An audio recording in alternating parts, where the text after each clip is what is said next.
ओम शांति। आज के वरदान, बाप दादा के वरदान अपने बच्चों के प्रति। डेट 22 अक्टूबर 2022। वरदान है, अपने ऑक्यूपेशन की स्मृति से सेवा का फल और बल प्राप्त करने वाले विश्व कल्याणकारी भव। अपने ऑक्यूपेशन की स्मृति से सेवा का फल और बल प्राप्त करने वाले विश्व कल्याणकारी भव। बाप दादा ने आप लोगों को सिलेक्शन किया है, पालना दी है, एजुकेशन दिया है और जॉब अपॉइंटमेंट ऑर्डर भी दिया है। याद रखिए, बाबा ने आपको अपॉइंटमेंट ऑर्डर दिया है विश्व कल्याण के लिए, अपने कल्याण के लिए नहीं, अपने शरीर के कल्याण के लिए नहीं, अपने संसार, अपना परिवार, शरीरधारी स्थूल चीज उसके लिए नहीं। तो सदा जो आपको ड्यूटी दिया गया है उस स्मृति में रहो, वो कार्य करते रहो। जितना कार्य करेंगे उसका जो सैलरी है,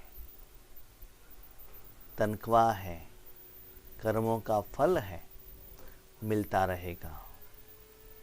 बाबा ने उसको कहा सेवा का फल।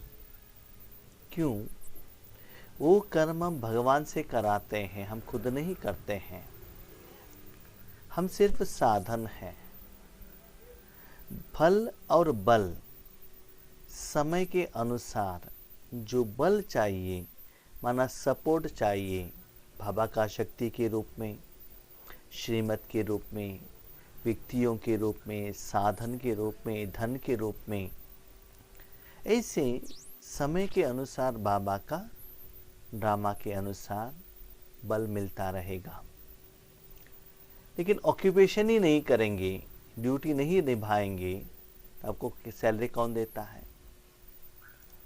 इसलिए कभी कभी हम कहते हैं कितना भी साधना करें, घर में परिस्थितियां परिवर्तन नहीं हो रहा है, सुख का अनुभव नहीं हो रहा है। इसका मतलब जैसे कर्म करना चाहिए वैसे आप नहीं कर रहे हो। भले लौकिक में आप कुछ भी ड्यूटी करते हो, घर गृहस्थ में रहते हैं, बैंक में करते हैं, होटल में करते हैं, बिजनेस करते हैं, जो भी करते हैं, साथ में ये स्मृति में रखो। जैसे कि दुनिया में भी ऐसे बहुत सारे ऑफिसर्स हैं, जैसे कि CID, CBI जो ऑफिसर्स रहते हैं ना, अलौकिक में और कुछ काम करते ही रहते हैं लौकिक में, लेकिन सूक्ष्म रूप में उनका जो ओरिजिनल ड्यूटी है वो करते ही रहते हैं। इंफॉर्मेशंस गवर्नमेंट लोगों को देते ही रहते हैं। और जो नक्सलाइट्स, ये सभी लोगों को हम जो देखते हैं ना, दुनिया के लोगों के साथ ही रहते हैं, लेकिन उनका जो मेन थीम है, मेन ड्यूटी है, उसके प्रति उनका ज़्यादा अटेंशन रहता है, उनके तरफ से उनको सैलरी भी मिलता है।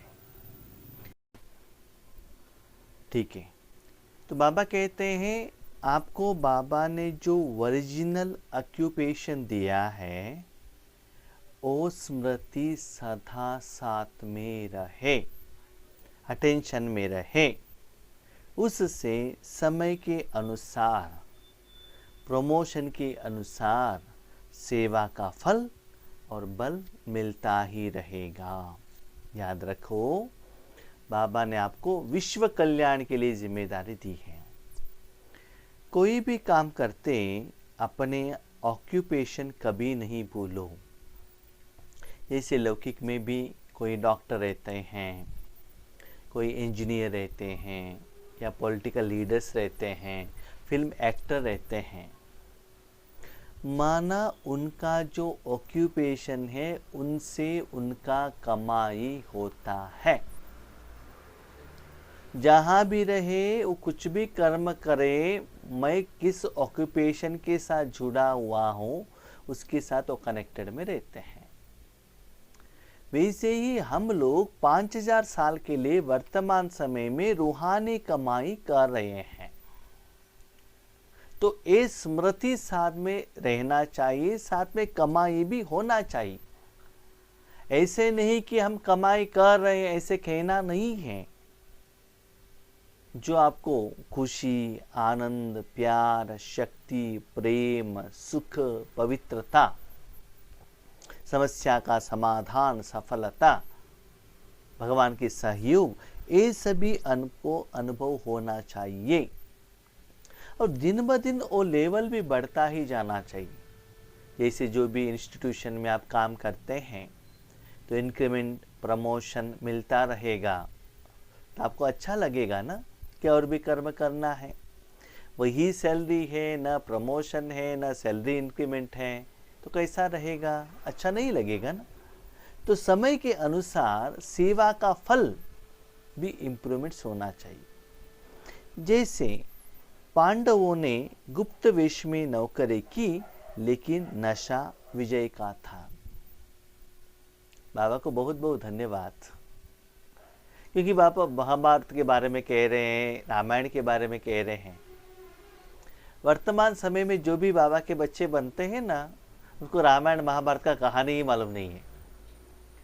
तो बाबा क्या कहते हैं उनको पता ही नहीं चलता है। तो यहाँ बाबा कह रहे हैं अज्ञातवास में 1 साल पांडवों ने क्या किया था? अलग अलग पार्ट बजाया था। जैसे अर्जुन ने बृहन्नला का पार्ट बजाया था। तो गुप्त रूप में वो कर्म कर रहे थे। तो वो अज्ञातवास में भीम ने कीचक का वध कर दिया, माना दुष्ट शक्ति का वध किया। ऐसे आप गुप्त वेश में क्या कर रहे हो? कमाई कर रहे हो और अपने ही जो विकर्म है, जो माया है, उसके ऊपर विजय प्राप्त कर रहे हो। वो नशा भी आपके साथ में है।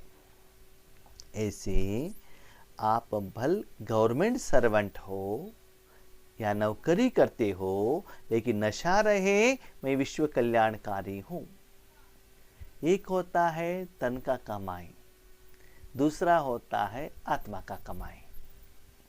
कभी कभी कोई लोग क्या करते हैं ना, जैसे कि समझ लीजिए एक लेक्चरर है, कॉलेज में भी जाके पढ़ाई करते हैं और उसका भी सैलरी लेते हैं, घर में आकर ट्यूशन भी करते हैं, तो डबल कमाई। कोई डॉक्टर हॉस्पिटल में जाके काम करते हैं, घर में भी क्लिनिक रखते हैं, नहीं तो और कोई हॉस्पिटल के साथ कनेक्शन में रखते हैं, तो डबल कमाई होता है। तो वैसे ही स्थूल में आप गवर्नमेंट नौकरी कर रहे हो या प्राइवेट नौकरी कर रहे हो या घर गृहस्थ में रहने वाले माता हो, लेकिन जो एडेड जॉब आपको दिया गया है विश्व कल्याणकारी का, ये भी सदा आपको स्मृति रहे। इसका मतलब आपको जो भी जहां भी कर्म करने वाले 8 घंटा इस ड्यूटी को निभाना ही पड़ेगा। आधा घंटा, 1 घंटा नहीं चलता है। वर्क फ्रॉम होम भी कर सकते हो, बीच बीच में 5 मिनट्स भी कर सकते हो। उसके लिए एक जगह पर ही बैठने का कुछ ज़रूरत नहीं है। इसलिए बाबा कहते हैं 8 घंटा ईश्वरीय नौकरी, 8 घंटा लौकिक काम और 8 घंटा रेस्ट। तो वहाँ तक आपका समय जाना चाहिए, तभी समय के अनुसार बाबा सेवा का फल देता है। लेकिन 84 घंटे में 23 आवर्स शरीर के लिए करते हैं, आधा घंटा 1 घंटा के लिए योग के लिए बैठते हैं, उसमें भी कहाँ कहाँ मन घूमता ही रहता है। तो वो सेवा का फल और बल हर रोज के जो कमाई के लिए जो मिलना चाहिए वो नहीं मिलता है। इसलिए उतना खुशी, उतना आनंद, समस्या का समाधान, टेंशन फ्री सफलता का एहसास नहीं होता है। लौकिक जिम्मेदारी में ऐसे फंसे हुए रहते हैं, हम सोचते हैं समस्या का समाधान मिल रहा है। No sorry. और भी माया के अंदर चक्रव्यूह के रूप में ऐसे बांधे हुए हो कि स्थूल कमाई के पीछे भाग रहे हो। इसलिए बाबा कहते हैं बच्चे सदा विश्व कल्याण की सेवा का स्मृति में रहो। तो इस स्मृति से स्वतः सम अर्थ रहेंगे। सम अर्थ माना विश्व कल्याण के प्रति आपका सोच, चिंतन, भाव, स्मृति, अटेंशन रहेगा। आपके द्वारा निकला गया भगवान का जो राजयोग का शक्ति सारे विश्व में फैलेगा और उस दिन के लिए जो भी आपके तरफ जो नेगेटिव से आपका ही हिसाब किताब रिटर्न में आने वाला है उसका असर आपके ऊपर नहीं होगा। तो सम अर्थ। अभी समझ लीजिए आप कोई भी ड्यूटी करते हैं, उस दिन किसी का ऑपोजिशन नहीं आया, कुछ प्रॉब्लम नहीं हुआ, सब लोग खुश हो गए, आप भी खुश हो गए, तो कितना खुशी होता है। कोई दिन ड्यूटी पर जाते हैं, बार डिस्टर्बेंस होता है, तो क्या होता है, प्रॉब्लम होता है ना। तो रिसेंटली 2 दिन पहले मैं ड्यूटी माना बाहर से सेवा करके घर में आकर सोया था। अलार्म में मैंने अलार्म माना जो क्लॉक में अलार्म रखा था, अलार्म बजा नहीं।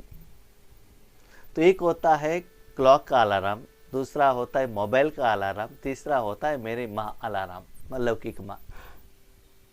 तो हमने मोबाइल ऑफ करके रखा था, मान अलार्म सेट नहीं किया था, ठीक है, वो अलार्म बजा नहीं, ठीक है। जो थर्ड ऑप्शन हमारे माँ ने उठाया, देखो लेट हो रहा है, योग करने के लिए उठो, तो उठ गए।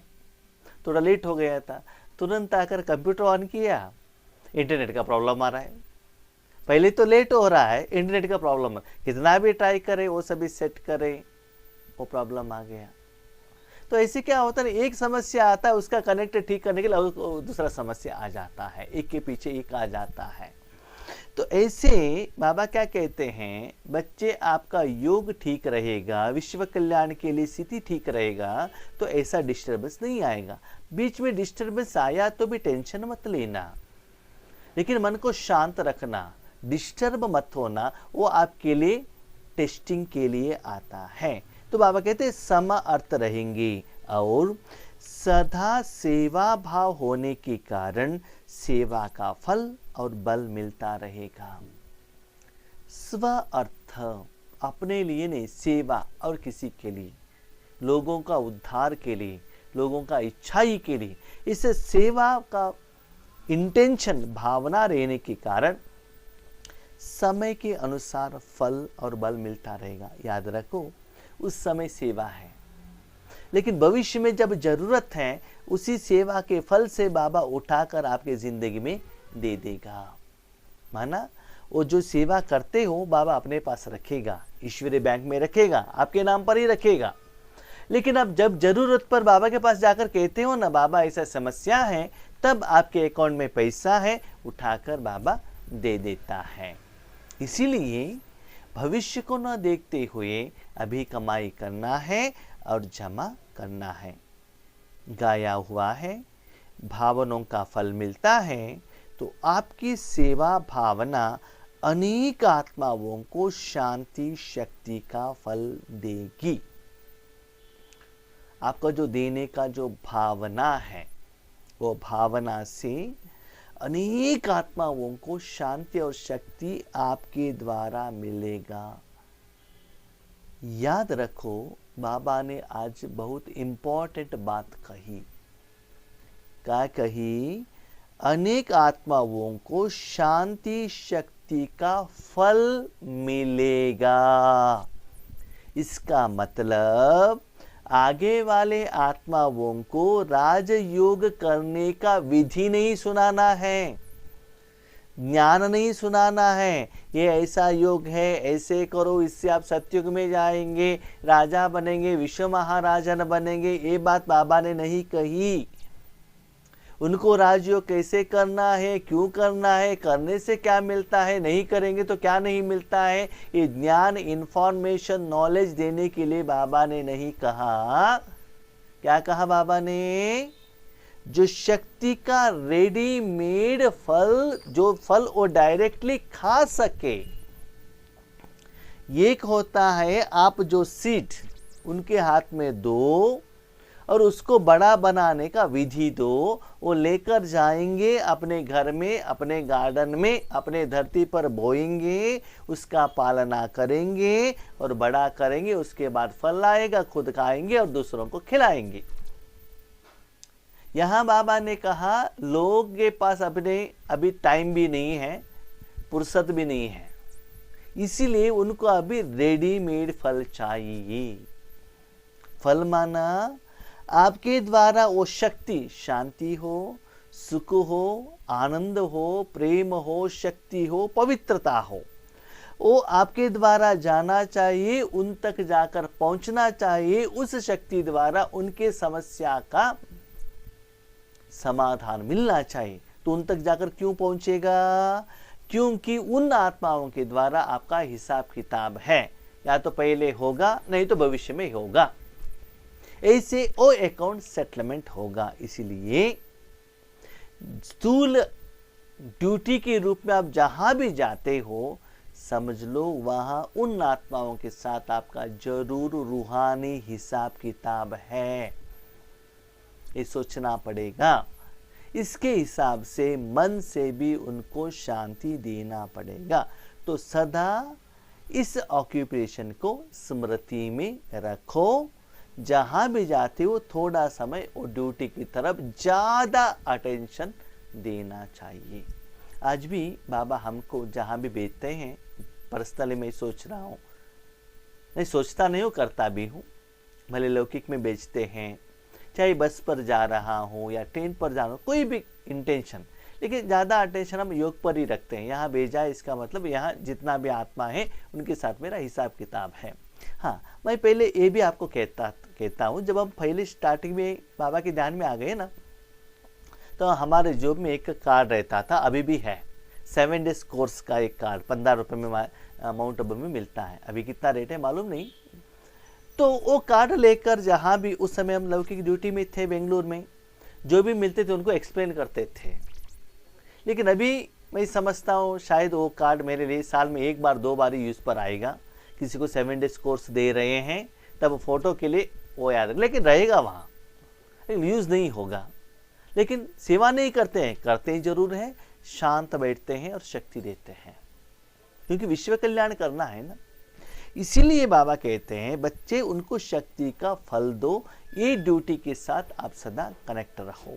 स्लोगन, गॉडली स्टूडेंट स्वरूप सदा स्मृति में रहे तो माया आ नहीं सकती। मैं कौन हूँ? गॉडली स्टूडेंट हूँ। मेरा टीचर कौन है? सुप्रीम फादर है। ये सदा स्मृति में रहे तो माया आपके पास नहीं आएगा। क्यों? जितना आप भगवान का स्टूडेंट बनते हो तो आपको कौन याद आता है? भगवान ही याद रहता है ना, भगवान के साथ में ही रहते हो ना। जब भगवान आपके साथ में है वहाँ यहाँ माया नहीं आ सकती है। जब तक सीता के साथ राम है, रावण नहीं आ सकता है। जहाँ रावण है वहाँ राम नहीं हो सकता है। इसीलिए सदा, हाँ, यह स्लोगन में बाबा ने क्या कहा, लौकिक में हम जो न्यू जनरेशन वाले हैं ना, लौकिक पढ़ाई की तरफ ज़्यादा अटेंशन रखते हैं। ऊपर वरदान में बाबा ने कहा जो ड्यूटी करने वाले आत्माओं को, स्लोगन में बाबा ने कहा जो लौकिक स्टूडेंट वालों को। जितना आप ईश्वरीय स्टूडेंट के स्मृति, कर्म, धारणा, प्रैक्टिकल करते जाते हैं उतना माया नहीं आएगी।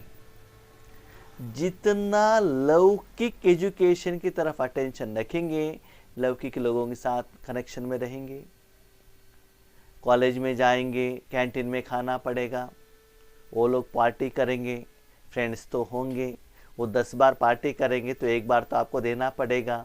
तो ऐसे स्लोली आपका संस्कार है ना उसके तरफ चला जाता है। उसके लिए जो साधन चाहिए, उसके लिए जो इन्फॉर्मेशन चाहिए, नॉलेज चाहिए, उसके अंदर ऐसे खो जाते हैं आपको पता नहीं चलता है। उस ज्ञान के साथ साथ स्लोली माया भी आ जाती है। यहाँ जितना आप ज्ञान देते ही जाते हो उतना माया आने का चांस नहीं रहता है, क्योंकि डोर में कौन रहते हैं?